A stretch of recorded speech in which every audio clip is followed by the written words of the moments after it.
you everyone for coming. In case we have any visitors, other people joining us, we'll just direct them quietly to get a chair and we'll continue on with the presentation. But we did give them an extra few minutes here, so we have to get going. So tonight's session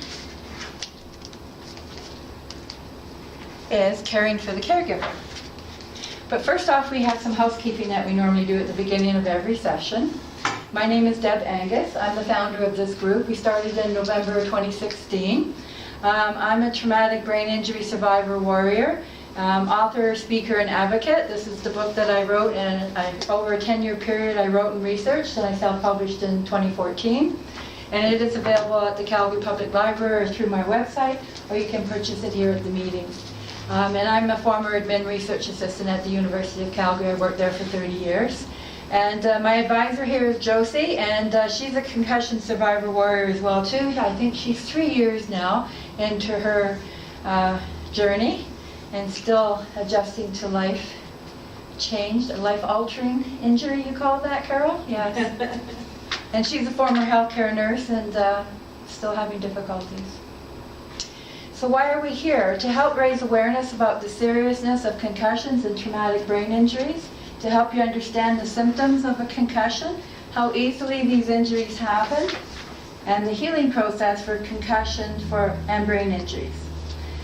To share coping strategies to help you better understand this injury and to help you live well while recovering.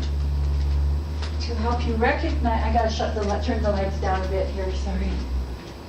Bugging me. Is that better? Yeah. To help you recognize that multiple concussions can lead to serious consequences that can impact your career, your relationships, and your future health. And we have medical disclaimer here. The ideas, suggestions, and general principles and conclusions presented here are subject to your own personal health and sound medical advice. Every possibility is not represented here, nor do we presume that all possibilities relate to your specific situation. This awareness group is not a substitute for recognized medical advice or treatment, and please always consult your healthcare practitioner for medical advice. And we have some group guidelines as well too. Thoughts, feelings, experiences shared in this group will stay in this group. Respect others' right to keep their information private. Accept and respect what is unique to each attendee in the group. Be respectful of other spirituality, religion, and belief systems. Allow others equal time for sharing, and feel free to ask questions at any time, even during the presentation. And if you prefer to remain silent and pass on sharing at any time when we do the sharing segment at the end of this session, please feel free to do so. Just pass on sharing if you're not comfortable talking about your specific situation. And now is a good time for everybody to turn off their cell phones.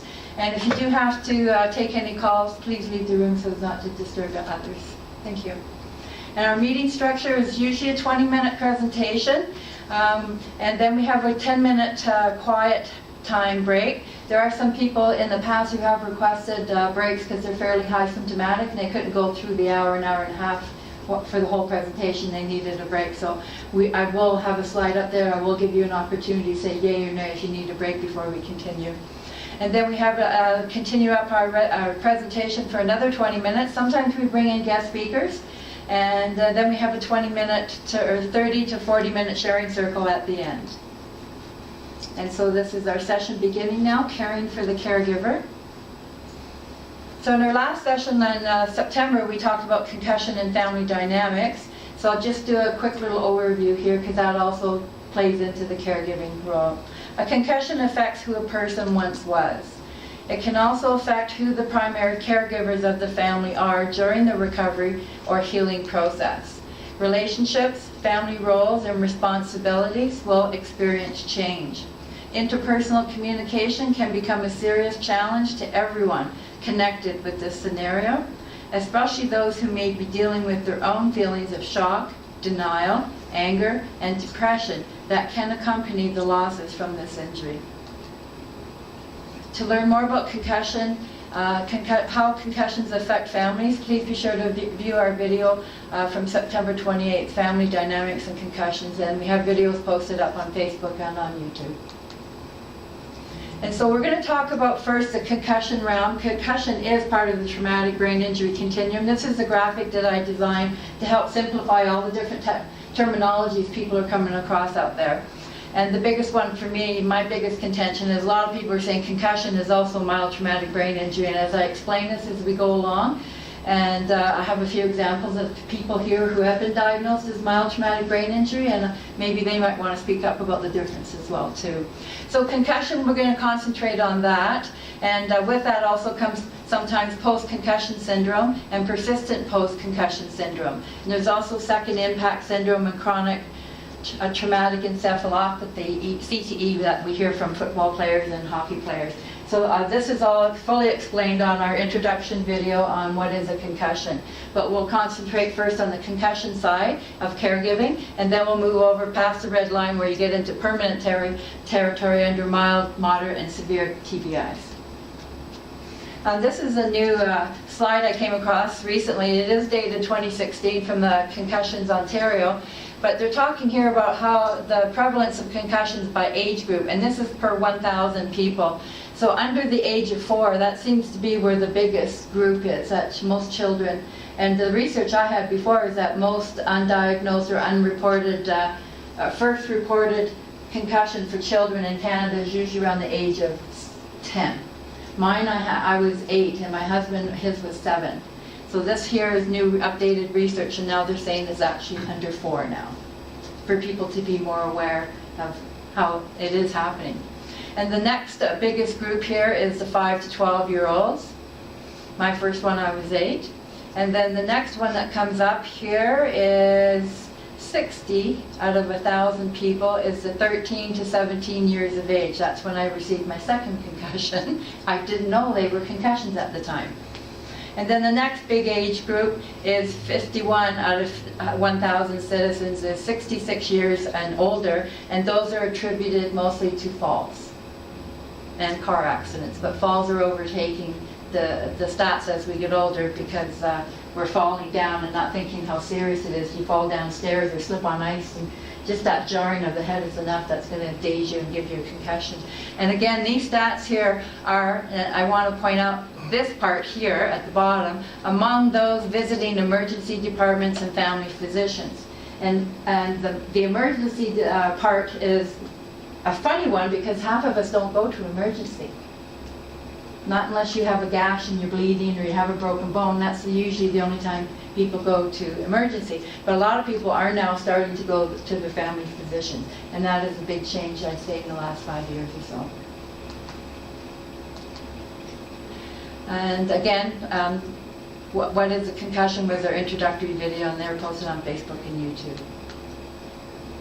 So the effects of concussion on family members and caregivers. All of a sudden you'll be coping with changes in family structure and schedules, changes in family responsibilities, possible loss of income, looking toward the future, which may or may not include yet further changes, not to mention the recovery process. Now we are talking about the concussion realm of it. A typical concussion, if it's your first time, should recover in 2 to 3 weeks, at the most maybe a couple of months. But then there's also the post-concussion syndrome. If it doesn't clear up in that timeline, doctors will start telling you that, and usually it's around 1 year to 2 years that might clear up. But a lot of people aren't aware if they've had prior concussions, they take longer to recover and the symptoms become more complicated. So that's why even for what people would say a simple concussion, there's no such thing as far as I'm concerned, the recovery process is still uncertain. Typically, who are the caregivers? Usually it's a spouse or a partner, a parents, roommates. The caregiver does not need to be just one person, however. Caregiving can be shared among other family members or friends. But what if you live alone? Well, then you can call on help possibly from your siblings, if you have adult children, friends, yourself. You have to rely on yourself and a lot more than you would if you had somebody that could take care of you. Plus you need extra support through a support group and or possibly a psychologist. And possibly assisted living supports or a home care program. You need to talk to your family doctor about that. So the role of caregiver, The caregiver of someone who has experienced a concussion can also support encouragement and guidance. So it's just not the main everyday stuff, preparing meals, taking them to appointments and all that kind of stuff. They especially, this is why it's so important that caregivers, all family members, should be aware of what a concussion really is and how it affects a person and how uncertain the recovery process is. Because that would really help them understand it. Then they would have more information and understanding, so they can offer support to this person who's scared, that doesn't know what's going on, and all of a sudden why their world has changed, and they can offer support, encouragement, and guidance. The caregiver plays an important role in the treatment plan. They help manage medical appointments and any medications, arranging any legal or financial meetings, as well as taking the injured person to these meetings. Having a consistent schedule and routine planned for your family member will be highly beneficial. So it's the best thing to wake up at the same time every day, to have meals at the same time every day, to go to sleep, to help with sleep hygiene and help get the sleep patterns regulated, because with concussion that all gets out of whack. So it's very important, and it's good for memory building to have a consistent routine, and then things aren't so uncertain and scary for the concussed person. They know, oh, okay, 12 o'clock, lunch is coming. So rather than sitting there and say, okay, well, I'm hungry now, and it's like 1 o'clock, when am I, and that person's going to start getting a little edgy, and then, so that's where you get conflicts happening, and it's best to have a schedule and everybody follows that as best they can. Post-it notes, lists, and cue cards are a great way to help your family member remember one's routine tasks. I know first when I was injured in 2001, making a cup of tea was an enormous task. There's a lot of, I still remember, I can't remember that, it's not coordinating. Here we go again, that same word is bugging me. But it's like you can't sequence things. So to make a cup of tea, you got to boil the water, you got to get the cup and the tea bag and the sugar and whatever else you need. And that is an astronomical task all of a sudden. These things that you were automatic, you never thought about for your whole life, all of a sudden they're gone. And now you're sitting there and you're dumbfounded and go, wow, what am I going to do now? Whereas you have to stop and think, which is actually a good brain exercise to do, because it will rebuild up those neural networks again. But it is scary when you're experiencing that, and people get frustrated at themselves. Well, why can't I do this? I've been doing it my whole life. And all of a sudden you're having difficulty doing simple tasks. And provide healthy, nutritious meals to help a healing brain is so, so important. And we talked about that in one of our other sessions under the coping strategies. We did a 3-part series last year, so it'll be under there as well too. I think it's part 3 where we talked about nutrition. The caregiver may feel very overwhelmed or exhausted from their responsibilities, because it's a huge change all of a sudden for their family and the schedules. So it's important for the person caring for someone who has a concussion or brain injury, remember to take care of themselves as well during the healing process. It's like on the plane when they say if the oxygen mask comes down, you have to put it on yourself before you can help other people around you, especially if you have children or whatever. So if, you have to take care of yourself, and you have to be mindful of your needs as well while you're taking care of the other person's needs. So signs of caregiver distress. So these are warning signs that a caregiver may be experiencing high levels of stress, denial about the injury. Oh, it's not that bad, he'll be better soon.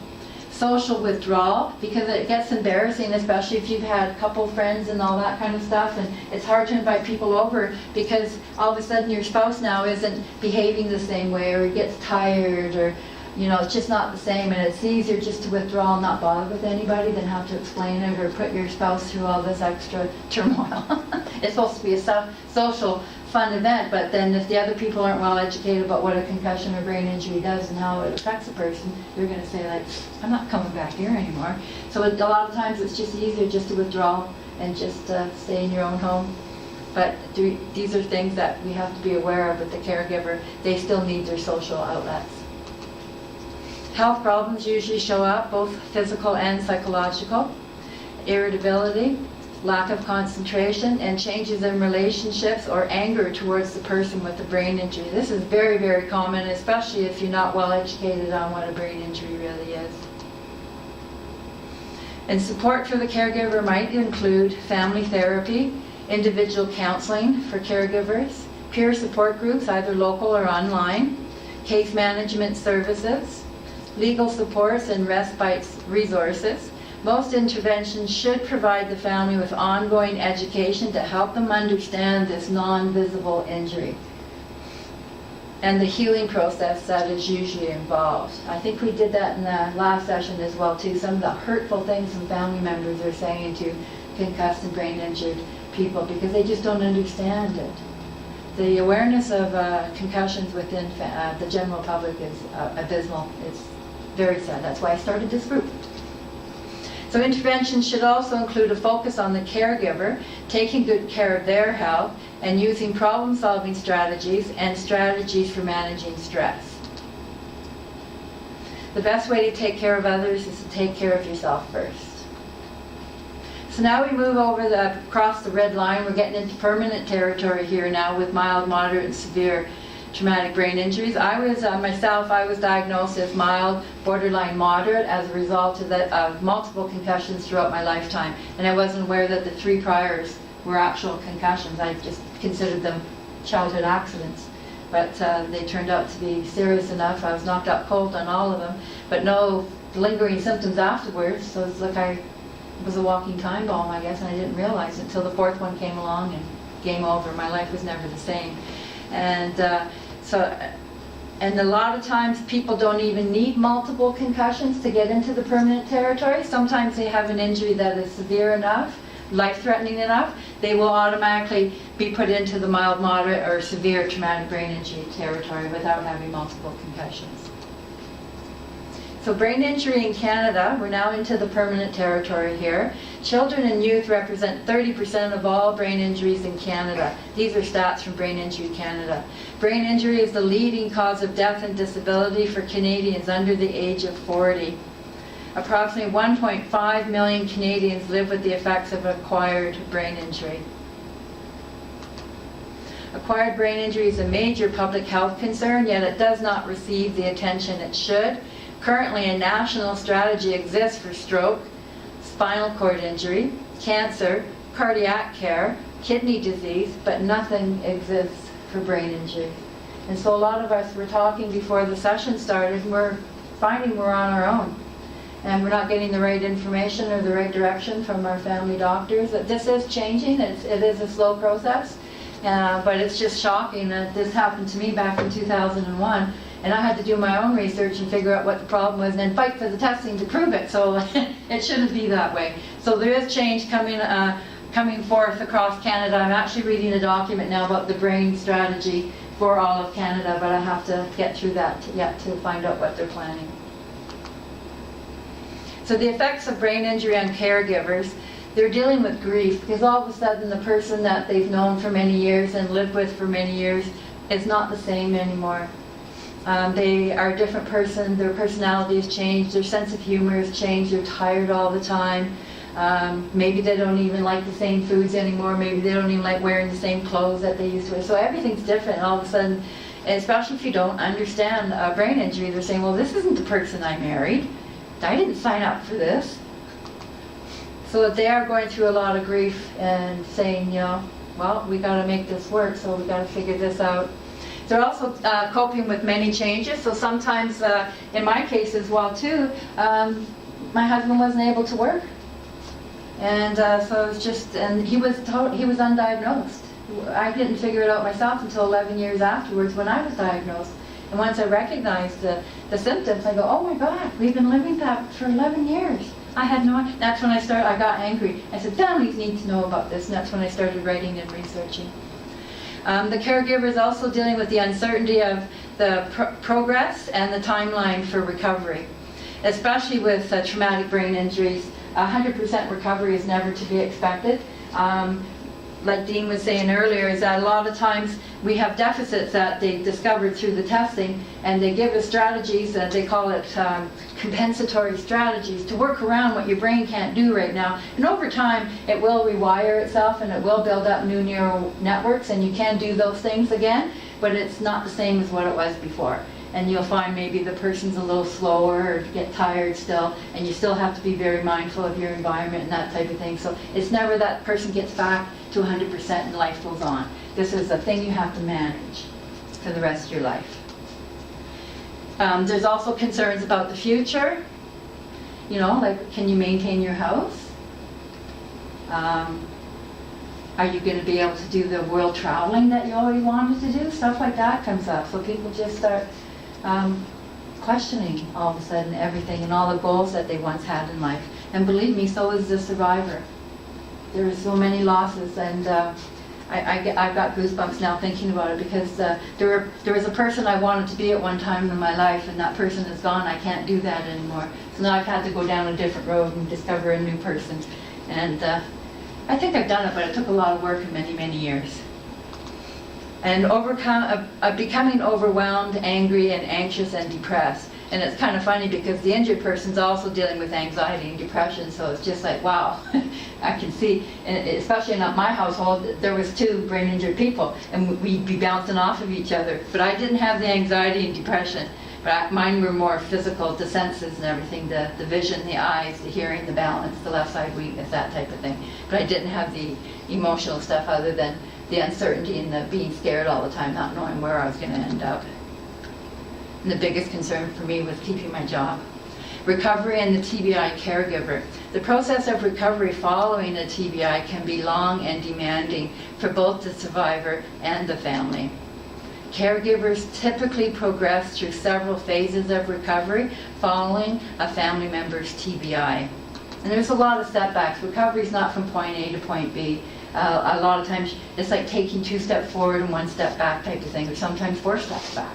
And then you have to recuperate and recover from that to get back to where you were, and then you kind of build up from there. So it is very frustrating. And then sometimes we can function well at one day, and then the next day we can't. And people are looking at it and say, well, you had no problem doing that yesterday. What's your problem?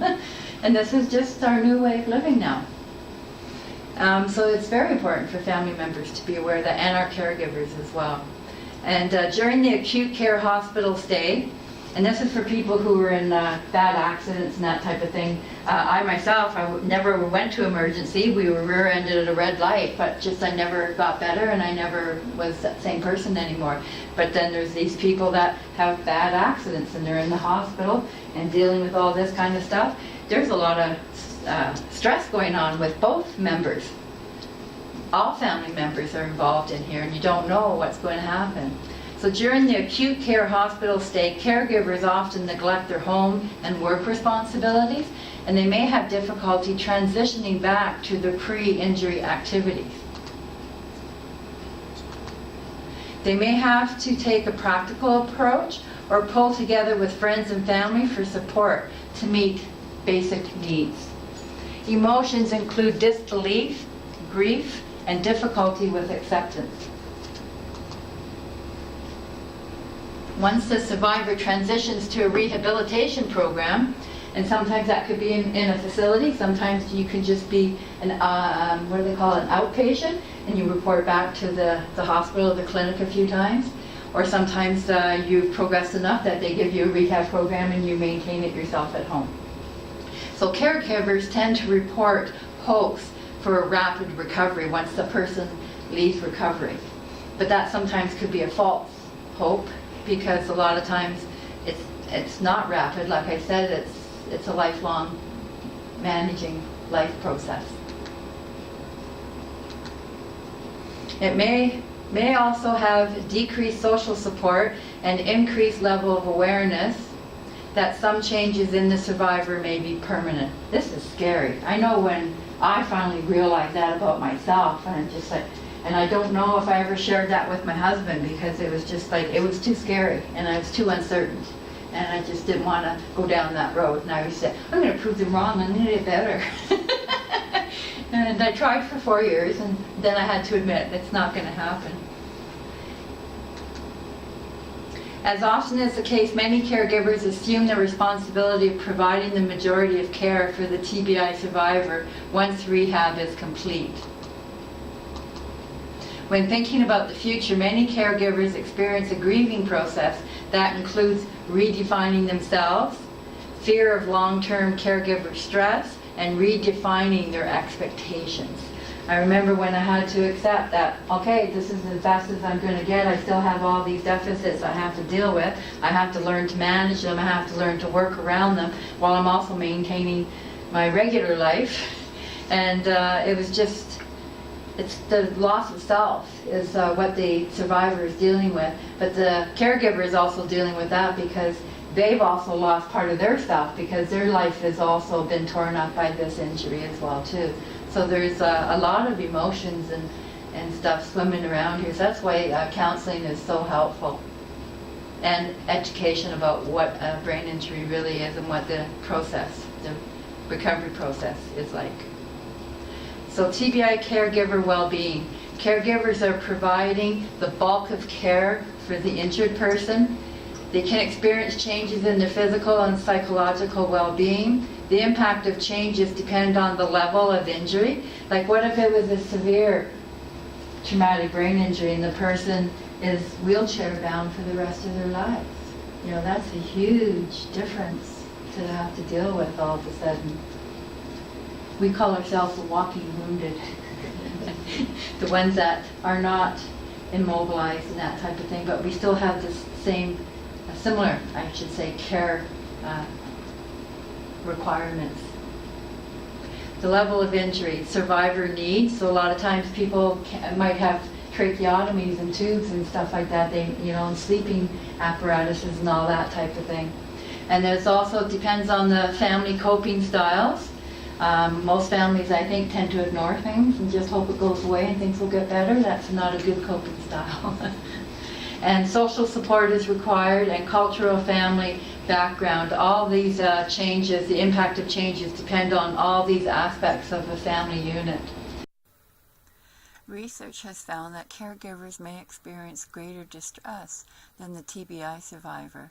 Symptoms of anxiety and depression can impact caregivers years after the injury.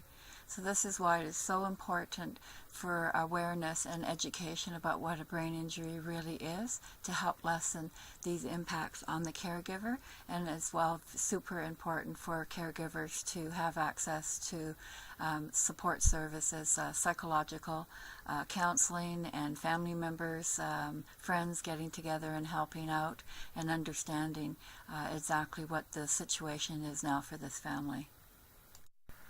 Another aspect we should cover for the well-being of caregivers is you cannot pour from an empty cup. You need to take care of yourself while you're also taking care of your family member. We are now approaching 28 minutes into our presentation, and so now I'm taking the time to ask if anyone needs a break before we proceed. No one? Okay, we will proceed with the rest of the presentation. Thank you. Avoiding caregiver burnout. It is extremely important that you understand brain injuries and the recovery process that sometimes can be uncertain. This eliminates a lot of stress and anxiety once you are more aware of what a brain injury really is. Some caregivers report that when they tend to a loved one's needs every day, the work has lost its meaning. It becomes a chore rather than an expression of love for the brain injured family member. So important that they receive help from other family members and friends. The Mayo Clinic has several recommendations for avoiding caregiver burnout. One of the most important things to remember is to avoid trying to do it all yourself. If you cannot take breaks or find the assistance when you need it, burnout is likely to happen. Ask friends or other family members to do errands for you, or anything you feel will help make your life easier. Ask someone to come over for an hour or two and keep an eye on your loved ones so you can shower, eat a decent meal, or go run some errands. Even just go outside for a walk somewhere and have some quiet time for a while is a huge help. Knowing your limits is an important part of caring for yourself. Caregivers often feel guilty if they cannot do all that is needed. These feelings are harmful, as is the exhaustion that comes from taking on too much. Remember that oxygen mask analogy there. You have to keep the oxygen mask on yourself first before you can help others. So learn your limits and be realistic about how much time you can devote to your family's needs. Draw this line and make sure family members and physicians understand your limits. You know, maybe there's just a simple solution. You have to voice what's giving you problems or grief and what's scaring you, and they can probably find solutions around that to help you out. And it'd just be amazing. All you have to do is ask. You just have to state, this is the problem. How do we get around it? Emotional support for the caregiver. Talking about your feelings can also help you cope with the stress and anxiety that comes with caring for a brain-injured family member. Reach out to local caregiver associations or adult daycare centers. They may have assistance and advice to offer. Other resources can include church groups, friends, family members, support groups, and a therapist. Above all, take care of yourself. And self-care. We did talk about this in one of our coping strategy session there. I can't remember which one it was. I think it'll come up here. I might mention it.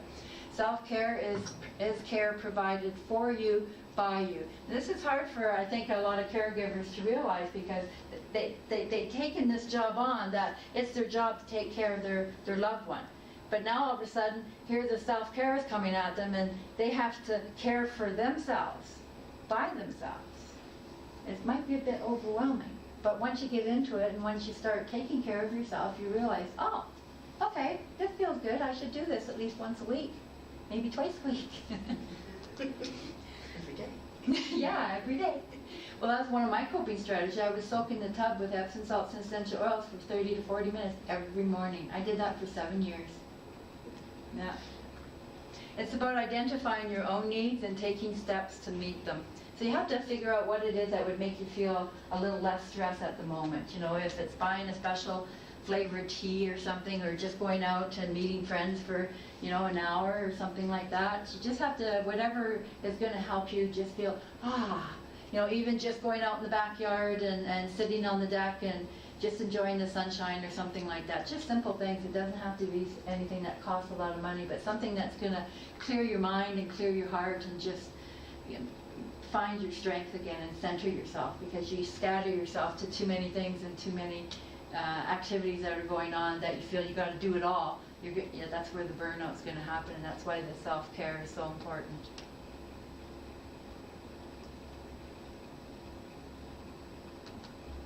Taking the time to do some of the activities that nurture you.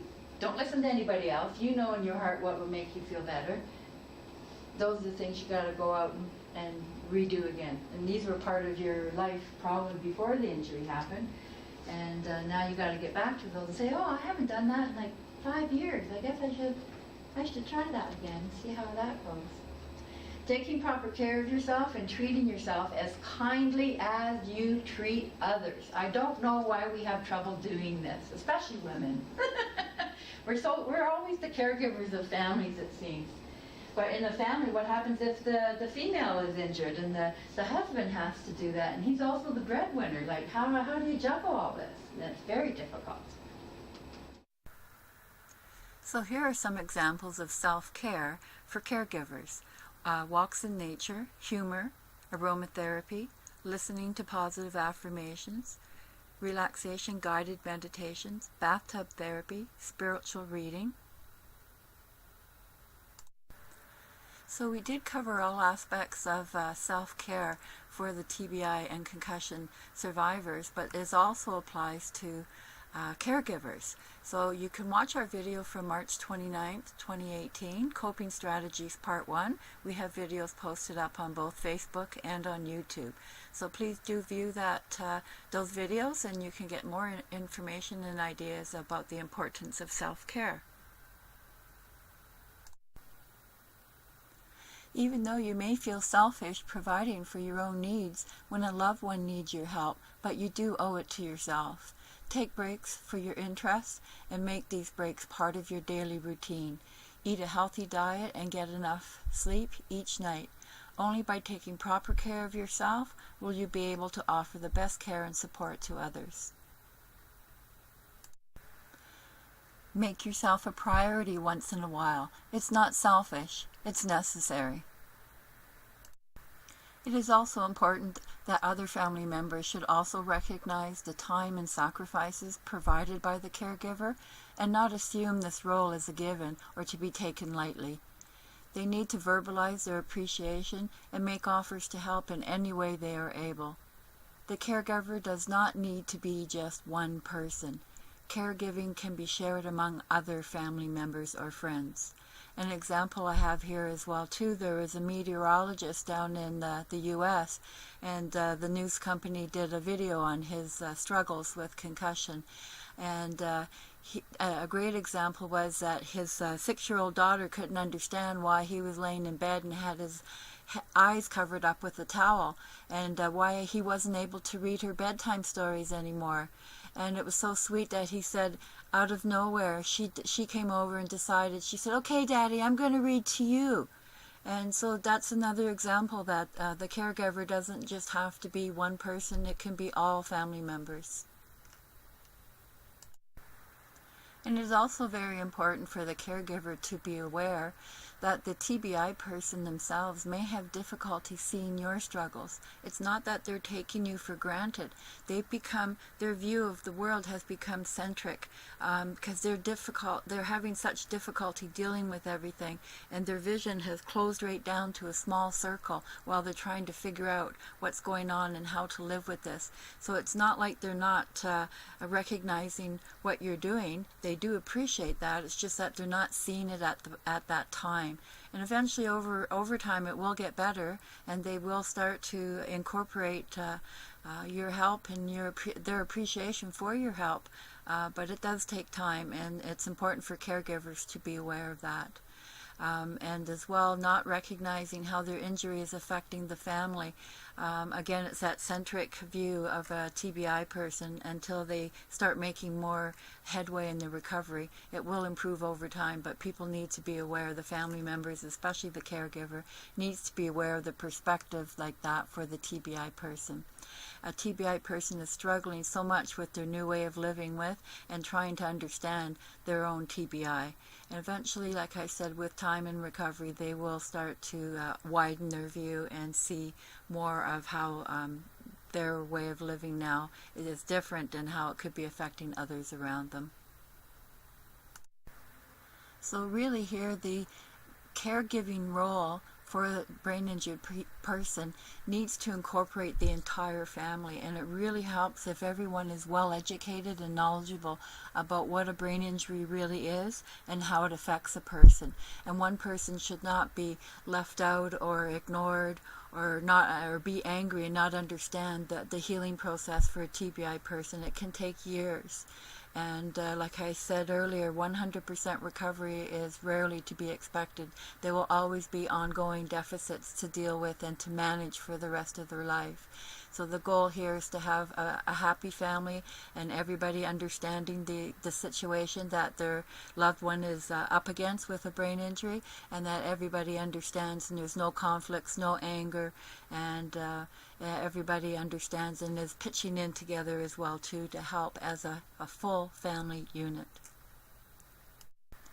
And I would also like to offer, for those of us who are injured and are lucky enough to have a caregiver, please understand this is a difficult time for everyone. There are huge adjustments for everyone who is close to you and around you. It affects everyone. It's not just affecting you. As devastating as it is for you, it is just as devastating for those around you. So please take the time to just simply say thank you. Someone brings you a meal, and maybe they're tired, and this has been going on for several months or several years, and as you recover and progress in your recovery and your vision of the world becomes wider, and you'll start noticing maybe this family member is acting a little bit differently, maybe they're tired and under stress and that, and how you can brighten their day with just a simple thank you when they bring you a meal or a cup of tea. Just something simple like that shows them that you are recognizing their efforts to help you, and you appreciate that. It can go a long, long way to improving the whole situation. So that was the end of our presentation. Now we move on to community resources for caregivers. So now we move on to local support for concussed individuals and their caregivers. The first one we have access to here in Calgary is the Community Accessible Rehab Program, CAR. This is a short-term active rehab program with the focus on self-management skills and community reintegration. You will require a referral from your family doctor, but not until after 3 months post-injury. And there are 3 centers in Calgary where they offer the CAR program: at the Peter Lougheed Center, at the Sheldon Shamir Center, and at the South Calgary Health Center. And at the CAR program, you will have access to neuropsychologists, occupational therapists, physiotherapists, psychologists, recreational therapists, social workers, speech-language pathologists, and therapy assistants. And if you want to require further information, they do have a website there, but basically go to your family doctor and request a referral into that program. Another access here for local caregiver support is SABIS, Southern Alberta Brain Injury Society. They do offer a 6-week facilitated mutual support group for family caregivers and friends of adults with acquired brain injuries. Caregivers often find themselves unable to ask for support or feel guilty for even admitting that they might need help. Sometimes it is really important for caregivers to simply share their concerns with others who are facing similar challenges. For further information, there's all the contact details there for SABIS. We do have these available for handout for those who attended the meeting. You can pick up that at the back table anytime this evening that you need it, and you can have access to all that information when you go home. And another local resource we have here is the Calgary Brain Injury Program offered by Alberta Health Services. They offer central triage for healthcare providers, patients, and their families to access programs and services across the Calgary zone. This service is for adults with concussion and acquired brain injury, whether it's mild, moderate, or severe. The program offers the following for patients and their family: Alberta Health Services funded brain injury rehab programs and services, education and updated information about resources for brain injury. For information, registration, and appointments, they have a phone number there, and you can also check out their website. And this is what their screen looks like when you do go to their website, and click on the tab there for Family Caregiver Resources, and you'll see under there you have access to click on links here for health information and for other related websites. And now we'll cover several online caregiver support options. On Facebook, there's a great community out there. Several support groups are available. So when you're on Facebook, just go into search mode and look for things like Concussion Caregiver Support Groups, or Brain Injury Caregiver Support, or even TBI Caregiver Support. There are several groups out there, so have a look at all of them and see which one might best fit your needs, and just click on there and ask if you can join. And then you can start reading and sharing information and resources with other people who are also dealing with brain injury caregiving. And another online caregiver support option is brainline.org, and they're an organization down in the U.S., and they offer basic information about caring for your loved one and finding the support you need. And an example of some documents you'll find at this website here for Caregiver Basics is Get Informed, Advice from Other Caregivers, and this one looks particularly interesting: Advice for caregivers from people with brain injury. So click on that link and have a look at those documents, and you'll find some help there as well too, and understanding about how to care for someone with a brain injury.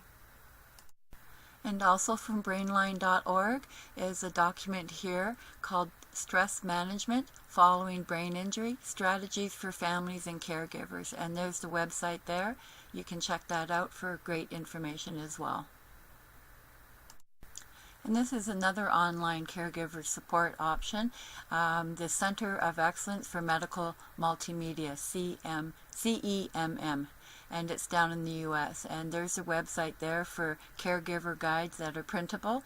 The first one is Traumatic Brain Injury, a guide for caregivers of service members and veterans. Even though it is for service members and veterans, it is well worth the read, and you can pick up other tips there as well too on how to deal with traumatic brain injuries and optimize your caregiving skills. And the second one here is understanding the effects of TBI and what you can do to help. Very important documents to review and help educate yourself about caregiving for someone who is brain injured. And there are also several books out there to advise on caregiving with someone, for someone who has a brain injury. This is a new one that's coming out on November 1, 2018. I believe it's also already posted on Amazon. You can get it via Kindle or paperback. And this is by Donna O'Donnell-Figorski. And she's actually the host of the Brain Injury Network radio program. And this talks about her tale as a caregiver with her husband, who had a brain aneurysm, and she was thrust into the goal of caregiver. A very interesting read. And another book I came across about caregiving for someone with a brain injury. This one is called TBI, Traumatic Brain Injury, The Caregiver's Perspective. It's written by a husband, Bobby Porter, and his experience caregiving for his wife who experienced a brain injury. It is available on Amazon by Kindle only. And this is a reminder about our upcoming meetings, and that we meet the last Friday of every month from September to May, but not December. So our next meeting coming up will be Friday, November the 30th from 7 to 8:30 p.m. And I believe on that meeting we're going to talk about managing yourself and your recovery. And I'm also still working on bringing in some future speakers, and I have nothing to announce at this time, but I am working on trying to get a few speakers coming in to speak with our group. Thank you. So there are flyers at the back table there for our upcoming meeting for Friday, November the 30th. Please be sure to pick up a few flyers so you can pass along to others who may be interested in learning more about concussions and brain injuries. If you would prefer to receive the flyer electronically, please be sure to add your name and email address to the sign-up list on the back table as well. And please also visit and like our Facebook page so you can keep up to date on meetings, pertinent articles, events, and general information. So if anyone has any questions or comments at this time, otherwise we'll move on to our open discussion and our sharing circle. So now we move on to our open discussion and sharing circle portion of our meeting. And this part we do not record, but we have a few guidelines here for our sharing circle to allow equal time for sharing. And we ask that you state your first name, if you're a caregiver or injured person at this particular meeting, and who are you caregiving for, what issues are you dealing with, and what do you need help with or wish to share at this moment. So that concludes our meeting for this evening about caring for the caregiver. Thank you to everyone who attended, and we look forward to seeing you next month on November the 30th. Thank you.